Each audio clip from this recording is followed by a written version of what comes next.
ये आज हम एड ग्रेड अभ्यास पुस्तिका कक्षा 7 विषय सामाजिक विज्ञान का भाग हमारा अतीत, जिसको हम पहले इतिहास बोलते थे, उसके हम अध्याय 5 के प्रश्नों के उत्तर लिखेंगे। देखते हैं पहले अध्याय 5 का नाम जनजातियाँ, खाना बदोश और एक जगह बसे हुए समुदाय। तो इसके हम प्रश्नों के उत्तर लिखेंगे। पहला प्रश्न है, हाथियों को पकड़ने और दूसरे राज्यों में निर्यात करने का व्यापार किस राज्य द्वारा किया जाता था?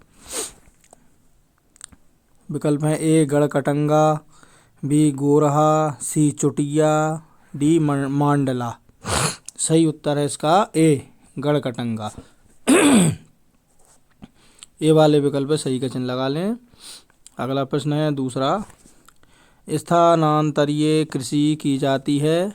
विकल्प है ए एक ही जगह पर, बी जगह बदल बदल कर, सी बंजर जगह पर, डी मरुस्थलीय जगह पर। इसका सही विकल्प है बी जगह बदल बदल कर। बी वाले विकल्प पे सही का चिन्ह लगा लें। अगला प्रश्न तीसरा, 1565 ईस्वी में किसके नेतृत्व में मुगल सेनाओं ने गढ़कटंगा पर हमला किया था? विकल्प है ए सफाविद शाह, बी संग्राम शाह, सी हुमायूं, डी आसिफ खान। सही विकल्प है इसका डी आसिफ खान। डी वाले विकल्प पे सही का चिन्ह लगाएं। प्रश्न क्रमांक 4 है, गढ़कटंगा के गोंड राज्य में 70,000 गांव थे। इसका उल्लेख मिलता है ए बाबरनामा में, बी अकबरनामा में, सी आईने अकबरी में, डी बृहत कथा में। सही विकल्प है इसका अकबरनामा में। प्रश्न क्रमांक 5, अहोम लोगों ने किस फसल की खेती में नए नए प्रयोग किए? विकल्प ए है गेहूं, बी चना, सी चावल, डी मक्का। सही उत्तर है सी चावल। सी वाले विकल्प पे सही का चिन्ह लगा लें। अब अगला प्रश्न देखते हैं हम, छठवा, रिक्त स्थानों की पूर्ति कीजिए। पहला है ए प्रत्येक जनजाति के लोग नातेदारी के बंधन से जुड़े होते थे। इस ए वाले में नातेदारी भर लें खाली स्थान में। बी है आज के इतिहासकार जनजातियों का इतिहास लिखने के लिए वाचिक परंपरा का इस्तेमाल करते हैं। इसमें बी वाले में वाचिक परंपरा भर लें। अगला प्रश्न है सी, बलोच उत्तर पश्चिम क्षेत्र में एक विशाल एवं शक्तिशाली जनजाति थी। तो इसमें सी वाले में उत्तर पश्चिम लिख लें। डी है अकबर के प्रसिद्ध सेनापति मान सिंह ने 1591 में चेर लोगों पर हमला किया। डी वाले में मान सिंह भर लें। अगला प्रश्न है ई, बंजारा लोग व्यापारी और खाना बदोश थे, उनका कारवां टांडा कहलाता था। ई वाले में टांडा भर लें। अगला प्रश्न है 7वां, मुगलों द्वारा अहोम राज्य में कब और किसके नेतृत्व में हमला किया गया था? उत्तर है 1662 में मीर जुमला के नेतृत्व में मुगलों ने अहोम राज्य पर हमला किया, जिसमें अहोम लोगों की पराजय हुई।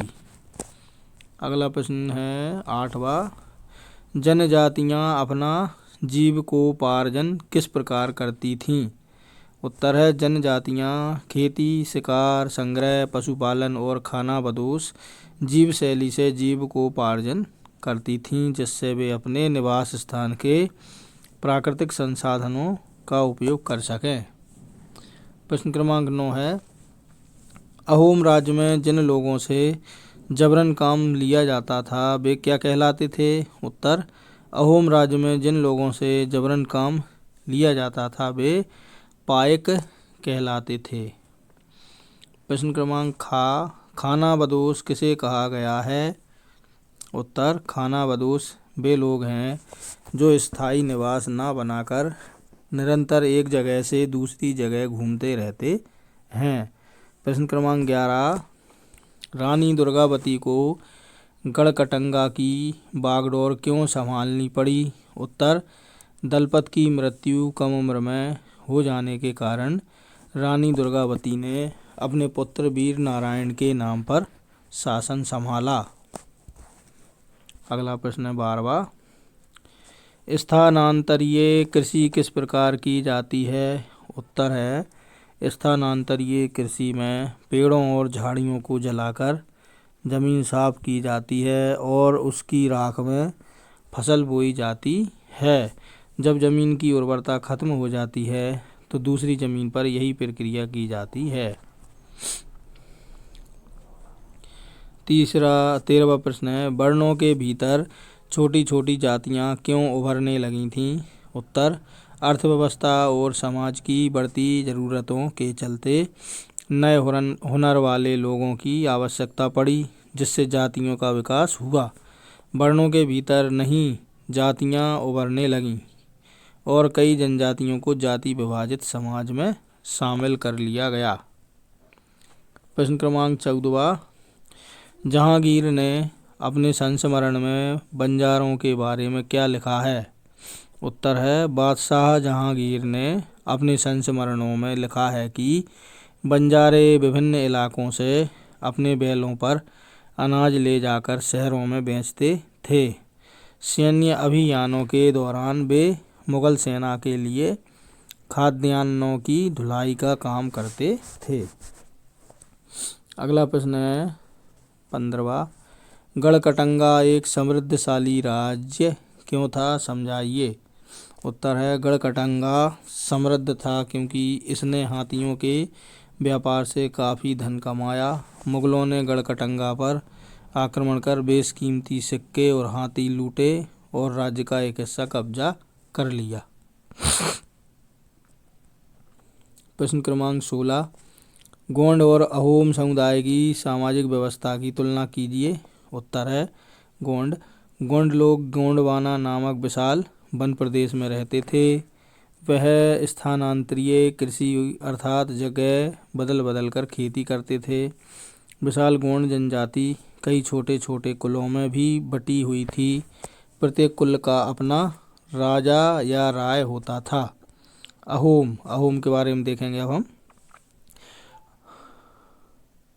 अहोम लोग मौजूदा म्यांमार से आकर 13वीं सदी में ब्रह्मपुत्र घाटी में आ बसे।